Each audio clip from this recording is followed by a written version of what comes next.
జీవన్ రెడ్డి గారు పార్లమెంట్ అభ్యర్థిగా నిలబెట్టడం జరిగింది కాంగ్రెస్ పార్టీ. జీవన్ రెడ్డి గారిని కేంద్ర నాయకత్వం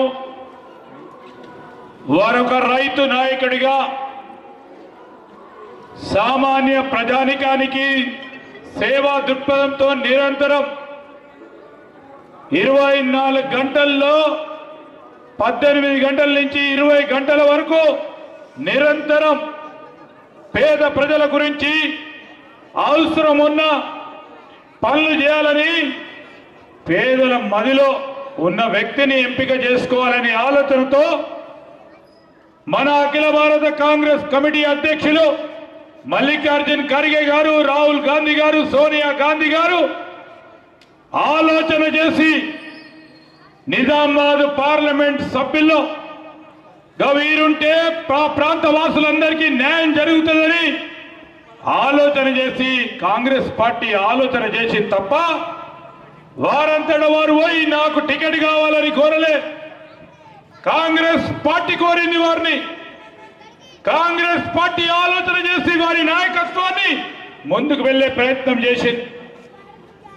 దురదృష్టవశాత్తు అసెంబ్లీ ఎన్నికల్లో వారి ఓడిపోవటం, వారు ఈరోజు గెలిస్తే ఈ రాష్ట్ర ప్రభుత్వంలో పెద్ద స్థాయిలో కీలకమైన మంత్రి పదవిలో ఉండి ఈ ప్రాంతానికి సేవ చేయడానికి ఆస్కారం ఉంటుండే. ఈరోజు ఓడిపోయినా కానీ మీరు చూసిండు ఒక్కో రోజు కూడా విరామం లేకుండా ఓడిపోయిన రెండో రోజు నుంచే మళ్ళా ప్రజా సేవలో నిమగ్నమై నడిచే నాయకుడు ఎవరంటే పెద్దలు జీవన్ రెడ్డి గారు. మీకు చెప్పనక్కర్లేదు. ఈరోజు మీ జగిత్యాల వాసి, మీ ప్రాంతవాసి, మీ ప్రాంతానికి సంబంధించిన వారు రేపు నిజామాబాద్ పార్లమెంట్ నియోజకవర్గానికి సంబంధించిన పార్లమెంట్ సభ్యుడిగా ఎన్నికైతే ఎవరికి గర్వకారణం? జగిత్యాల ప్రాంత వాసులందరికీ, ఈ జిల్లా వాసులందరికీ గర్వకారణం. మీరందరూ ఆ విధంగా ఆలోచన చేయాలి. ఆ ప్రాంతం వాళ్ళు ఏం ఆలోచన చేస్తా ఉన్నారు, ఏ ప్రచారం చేస్తా ఉన్నారు? నిజామాబాద్ జిల్లా ఇక్కడికి వచ్చి జగిత్యాల వాళ్ళు పోటీ పడతా ఉన్నారు అని చెప్పుకుంటూ ప్రచారం చేస్తా ఉన్నారు బీజేపీ వారు. మొన్న అసెంబ్లీలో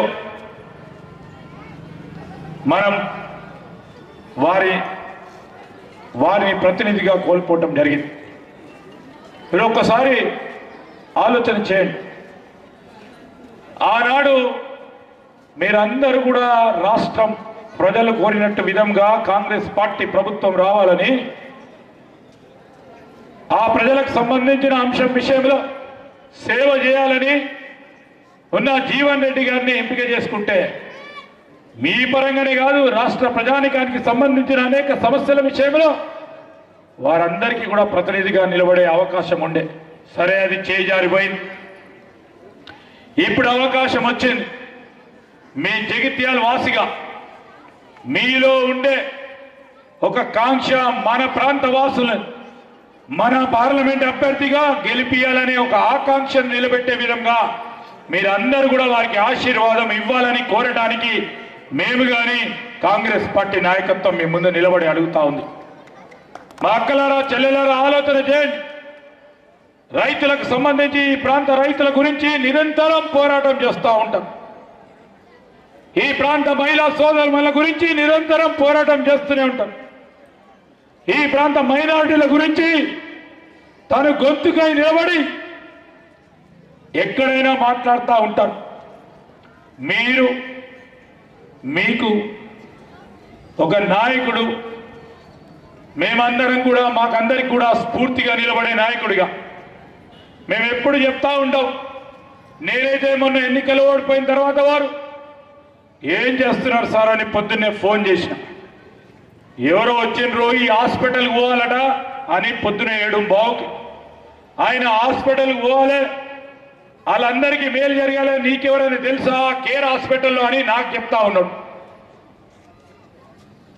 అంటే ఆయన సేవా ఆలోచనను ఒక స్ఫూర్తిగా తీసుకోవాలని మేము మొదటిసారి నుంచి కూడా వారిని చూస్తూ వస్తూ ఉన్నాం. అనేక సందర్భాల్లో ప్రభుత్వం వచ్చినప్పుడు వారి ప్రాతినిధ్యం లేకుండా పోతా ఉంది. దురదృష్టవశాత్తు చేసిన వారు మీరందరూ కూడా అవునా కాదా ఒకసారి మీరే చెప్పాలా? అవునా కాదమ్మా? పోయిన రాలేదా? ఉచిత బస్సు ప్రయాణం అని మేము మాట చెప్పినాం, మాట మీద నిలబడ్డాం. జీవన్ రెడ్డి గారు కూడా ఈ మేనిఫెస్టో తయారు చేసినప్పుడు వారు చెప్పిన ప్రతి అంశాన్ని కూడా గుర్తుపెట్టుకొని ఉచిత బస్సు ప్రయాణం సౌకర్యాన్ని కూడా కల్పించాం.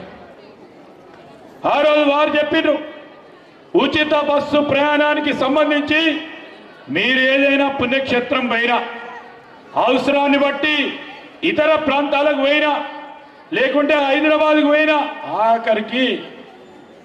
ఆఖరికి భర్తపై కోపం వచ్చి అవ్వగారింటికి పోయినా ఫ్రీ బస్సులో పోయి రావచ్చని చెప్పింది. అవునా కాదా? ఈరోజు మళ్ళా కోపం దక్కినాక మళ్ళా తిరిగి ఇంటికి వచ్చేదని కూడా ఫ్రీగా బస్సులో వచ్చడానికి. ఈరోజు మేము ఉచిత బస్సు ప్రయాణంతో పాటు ఇక్కడున్న మొత్తం 99% మందికి కరెంటు బిల్లులు లేకుండా 200 యూనిట్ల ఫ్రీ కరెంట్ ఇచ్చే గ్యారంటీ ఇచ్చినాం. అందరూ కూడా ఉచితంగా ఈరోజు కరెంటు వినియోగాన్ని 200